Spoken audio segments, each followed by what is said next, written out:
I am Misty Doan, and we're so excited to be back and spending our Tuesday with you. Thank you so much for being here. As always, let's start with some shout outs. We have Maria from the Bahamas. Wow, I picked the right one to start with. I'm jealous. I hope it's sunshiny and beautiful there. Pam lives in West Yorkshire, England. Thank you so much for tuning in. Diane from Massachusetts, we really appreciate you guys. And we have a really fun and simple project to share with you today. So thank you so much for spending a little bit of your week with us. I am going to teach you how to make this really cute and simple prairie flower table runner. We're using the Pin Drop collection by our dear friend Christopher Thompson from Riley Blake. It's so cute. It's all of these wonderful, bright, curated solids that have this cute little pin, straight pin printed on there, and they're just so cheerful and happy. And one thing that I love about this particular pack of 5-inch squares is there's 2 of each color, and so it makes it really fun to work with in the project, and it made it super simple to pull this together. So this is what we'll be making. This block is so easy, and if you have seen Jenny's Prairie Flower tutorial, you can learn how to make an entire quilt version of it, but we're going to tackle this today. So let me show you here. This is the block that we'll be making. I have this one ready to go. And so we're going to make another one in this beautiful teal color. So let's get started. This is really simple. You just need to make this component here and this one here. Those are the 2 kind of magic pieces to make this flower shape all come together. So let's start with our teal, and we can see from this sample here that we're just going to snowball both sides on one side of the square. So I've got some 2.5-inch squares here ready to go, and I am going to grab my ruler and a pin, hopefully, if I can track them down. Here we go. And we are going to draw, ooh, that did not work out. Just a second. Let's try that again. The grip does not want to slide out of the cap. There we go. So we're just going to draw a line corner to corner on our square. So I'm going to do that. I'm going to go ahead and do that to all of these, since I'm going to be using that as a sew line for all of my blocks. You can see I'm just using a regular pin. Don't have to worry about anything special here. It's not going to show. This is all going to be hidden in the seam. So these are actually for the other block, but like I said, we're going to prep them the same way, so we might as well sit here and mark all of them. For this particular quilt, you're going to need 2, 4, 6, 8, 10, 12, 14, 16, so 32 2.5-inch squares to snowball all of the pieces that you need. So we've got a few ready here, and we're going to take this 5-inch square and we're going to put it so that the point goes towards the center of the square and works its way down. So I'm going to start by sewing right on that line that I've marked. Let me find my foot pedal here. And I do want to stop and just point out, this is another reason I love that seam tape. It's so easy for me to make sure that I'm all lined up, because this red line is where that's my needle line. So I know if my marked line is right lined up with that red line, then I'm going to be sewing nice and straight. I love this stuff. That first one is done. So we're going to trim this off. I've lost all my stuff. There we go. Rotary cutter. And we will press that back. It's like the downside of cleaning your sewing I studio, was going to right? say, someone cleaned. There we go. That one's ready. And so now we're going to take our other piece and we are going to put it on the opposite side, again making sure our point is going towards the middle. So we're going to stitch that down right on the line.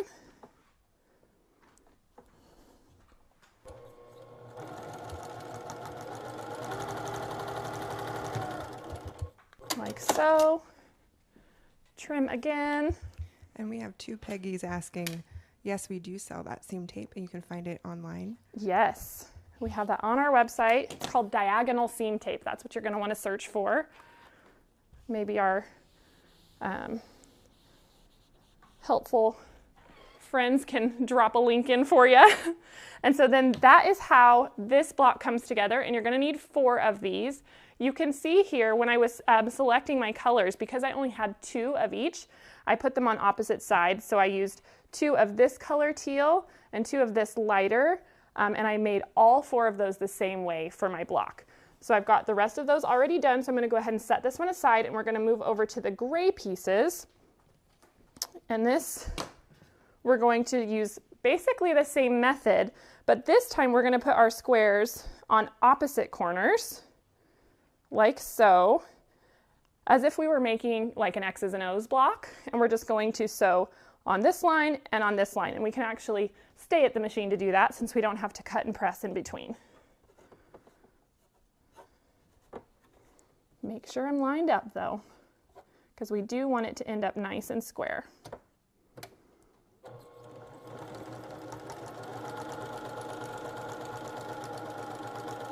There's that first one.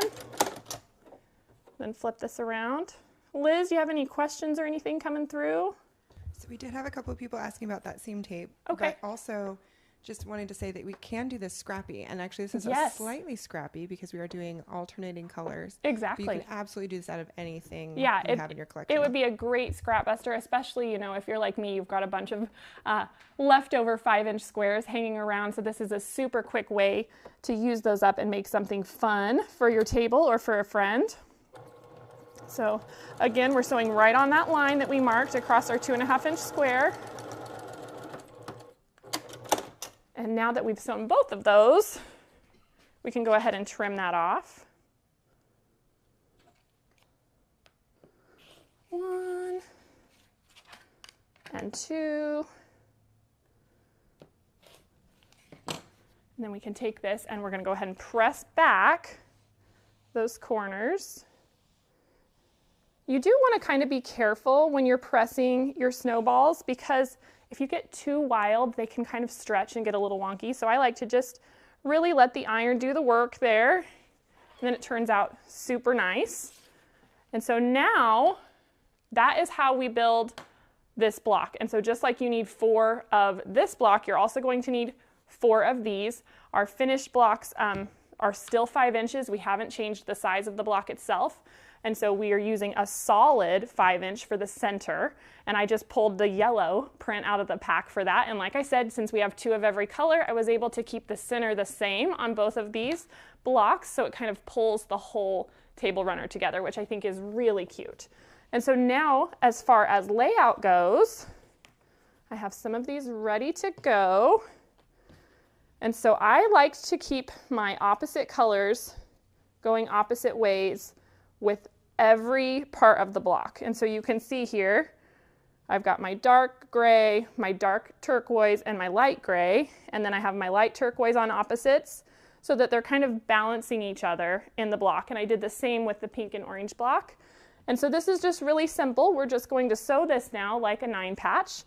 So I'll go ahead and take these and sew them together. And you do want to kind of watch. This is the only thing that you want to watch, is where your snowballed pieces come together so that they line up nicely. You want to make sure that they're, you know, in line with one another, touching one another. You can even put a pin in there, but I generally can feel it with my fingers when I take it to the machine. So I just look for that every time and get it as close as I can. So now we're just going to sew a 1/4-inch seam. My foot pedal keeps running away from me. That happens a lot. What do you guys do when your foot pedal runs away from you? You should tell us in the comments. I have one of those grippy things, but sometimes even that likes to run away. But that's okay. There we go. So we've sewed that one. Now we can open it up. We can go ahead and grab the other piece. And again, we're just going to watch those snowball pieces, make sure that they line up like we want them to. And sew another 1/4-inch seam.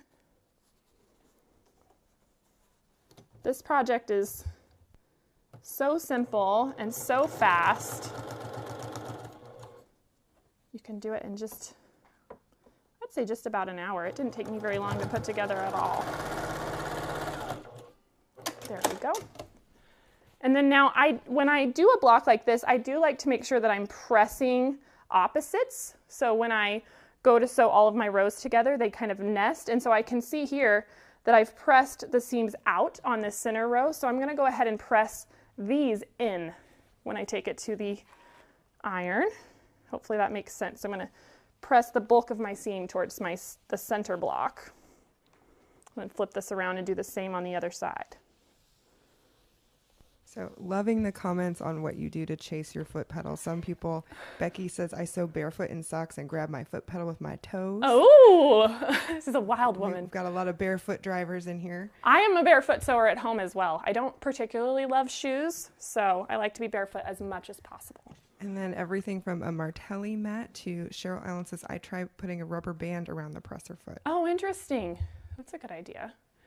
So this grippy, this is from, hold on, let me read the tag. This one is this is a Steady Betty, which I think we carry on our website, and it works really well. I think I probably have worn it out now. Like I just give it a little too much pressure and am due for a new one or something, but it worked great for a long time. Okay, and so then again, now that we're sewing our rows together, I've pressed my seams in opposite directions, so the middle is just nesting up all on its own. And I'm just going to keep watching where those snowballed corners come together. And I'm going to take this to the machine and sew these rows together, and our block will be done in a flash. You're just using regular presser foot. You're not doing anything fancy with your No, thread. nothing fancy. This is just the regular foot that comes with the Accomplish. This is a Baby Lock Accomplish sewing machine. And I do have that, that seam tape shows me where my 1/4 inch is, and it also is marked up here on the Accomplish itself. So I'm just watching that, making sure I keep my 1/4 inch seam where I want it. And you can see I'm kind of working a little bit at a time, watching the places that I want to line up to make sure that it stays that way as I go through the machine. There's that one. And then now we can attach the other side.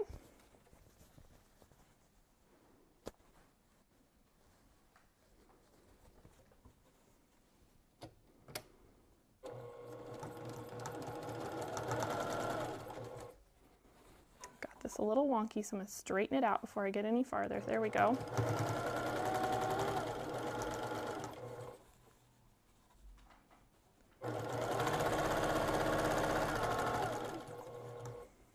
Okay. Home stretch here.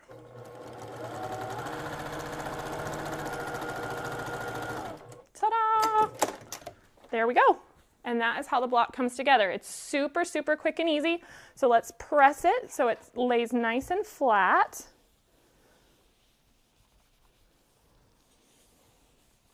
And then Misty, can you also show us the back? Because I think one of the things is if your snowball isn't perfect, you can show us, it'll get caught in that 1/4 inch seam. Absolutely, yes. So it doesn't have to be super perfect. Finished is better than perfect. That's right. We are not going to stress over little things like that. And I will show you here even on, like you can see, I was feeling this one when I was sewing these together, but you can see it's a little bit off on my snowball. I'm not worried about it. When this is all quilted and put together, that little 1/8 of an inch difference is not going to make a difference to me. Jenny has a rule that if she looks at something and it bothers her at least 3 times, then she'll take it out and sew it again. But if you can walk away and forget where it even was, then we just let that go. It's no use worrying. So then once you have your block all sewn, keep in mind that each of our 1/4 inches is a little bit different. So what I like to do is go ahead and measure my, oh, you want to see the back though. I got off on a tangent. So here's my back. So you can see I have no trouble with my snowballs getting caught in here. They all just work out nicely. And we have, you can see this one here, maybe. It's hard to see with the white on white. But you can see here, they weren't exactly square, but like Liz said, we can catch it in that 1/4 inch. So it works out just great. So then now that we have our block all pressed and done. We've got both of them ready. Then it's just time to put together our table runner. So let's go ahead and measure our finished blocks. And mine works out to be right at 14 inches. And so what I did is I cut a strip that is 5 inches wide by the height of my block, 14 inches. And I just put this in between my blocks. And this is what I used as the center sashing. And the reason I went with a 5-inch strip is because that gives me enough room where if I want to put a vase or a bowl, that I can still see the majority of the block. And when you've worked a piece of block on a table runner, you might as well be able to see it. And so I put that 5-inch strip in the middle, and then I used 2.5-inch strips for my sashing or outer border to go all the way around the edge, and then use this cute turquoise as the binding. It's so happy, and navy on the back. And this quilting is this darling butterfly print. I can't remember exactly what it's called, but I'm so, so happy with how it came out. I just think it's so cheerful. And I can't wait to have this on my table at home, but I got a little carried away and was having so much fun making this that I went ahead and made another one. So I made this version in the red, white, and blue, and I just think it looks like a firework, and it's so cute.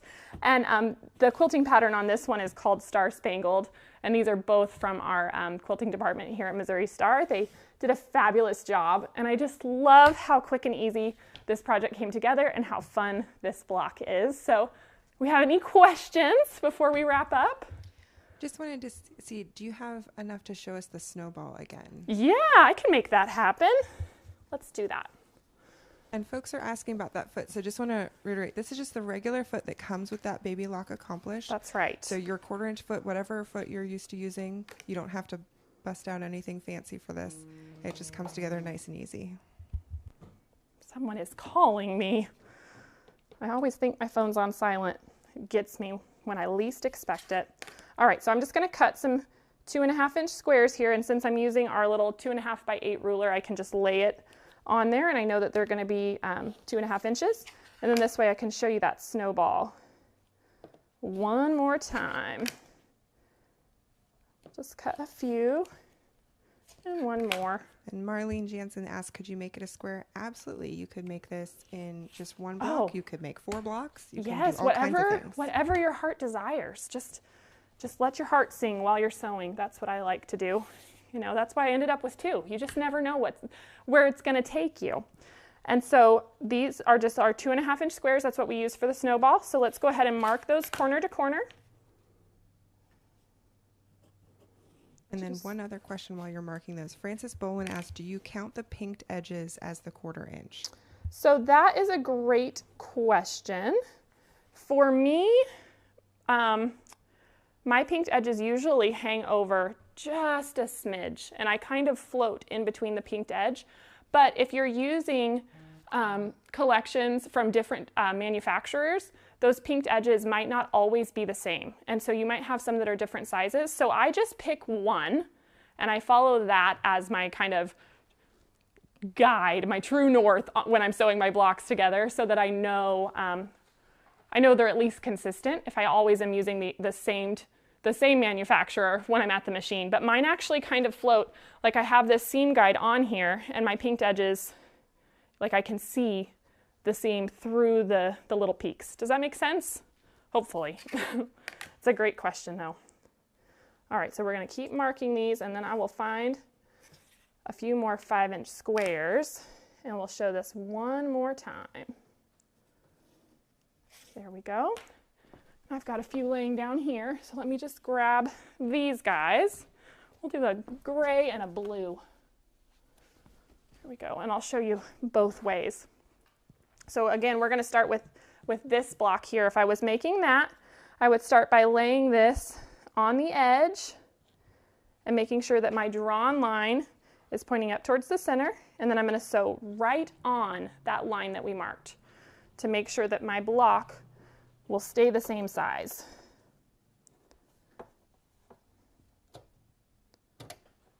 There we go.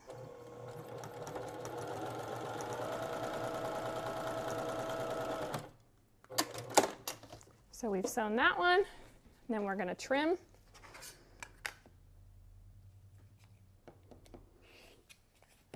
and fold this one back.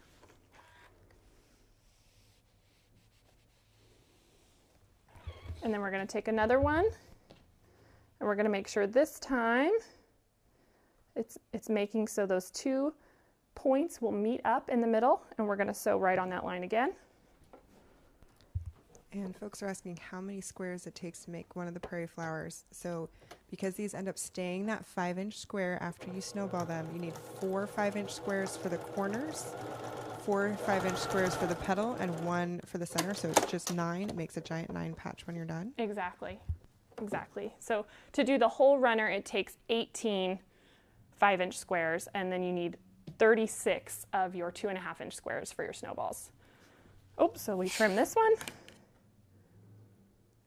And then we will roll this one back. Actually, now that I'm making this one a second time, I do want to point out one more thing in the block.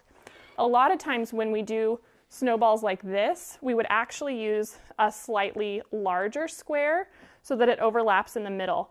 On this particular project, let me show you, we kind of wanted these points to kind of be blunted off, and it was intentional and part of the design. And so don't panic if when you sew this together that happens. On this particular quilt, that was on purpose. If that's something that you think will bother you, remember you could bump this up to a 3-inch square on these blocks, and then you would keep those points. But it would make it a little bit shorter, and it wouldn't come all the way out to the edge because you would have white there. Hopefully that makes sense to you. But anyway, just don't panic if that happens to you, because that is how the block is supposed to look. So there's that one. Good and do you think we need to show what? Good call out. Yes, exactly. Yes, that's on purpose. That is intentional.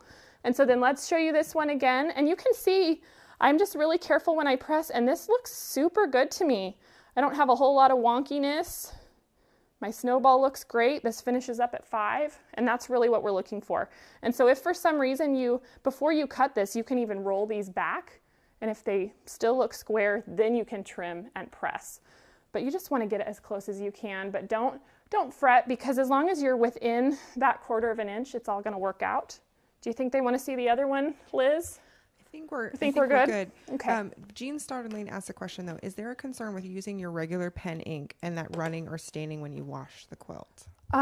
So far, it's never been a problem for me. If that's something that you're worried about, by all means, use a chalk pencil or a quilting, pen. We've got all kinds of official things. For me, I just seem to go with whatever is closest and easiest, and it just works out. I just don't fret too much about it. And I've got kids at home, so all my stuff gets washed often, and I have yet to have, any of my marking tools bleed through. So hopefully, knock on wood, that continues, but it's never been a problem for me. But that's a great question. So anything else? Cheryl Allen asked, is there a pattern for this quilt? And so for this table runner, what we did was just take 2 blocks from the Prairie Flower quilt. So we do sell the Prairie Flower quilt print and digital pattern. You can find that on our website. Yep, so we have that. And then like I said, this is just really simple. We took 2 of those blocks. We've got a 5 by 14 inch strip in the middle, and then a 2.5 inch border around the whole thing. And it is as easy as pie to put this one together. So thank you guys so much for being here with us. We really, really appreciate you. We hope you have a wonderful week, and we will see you next time.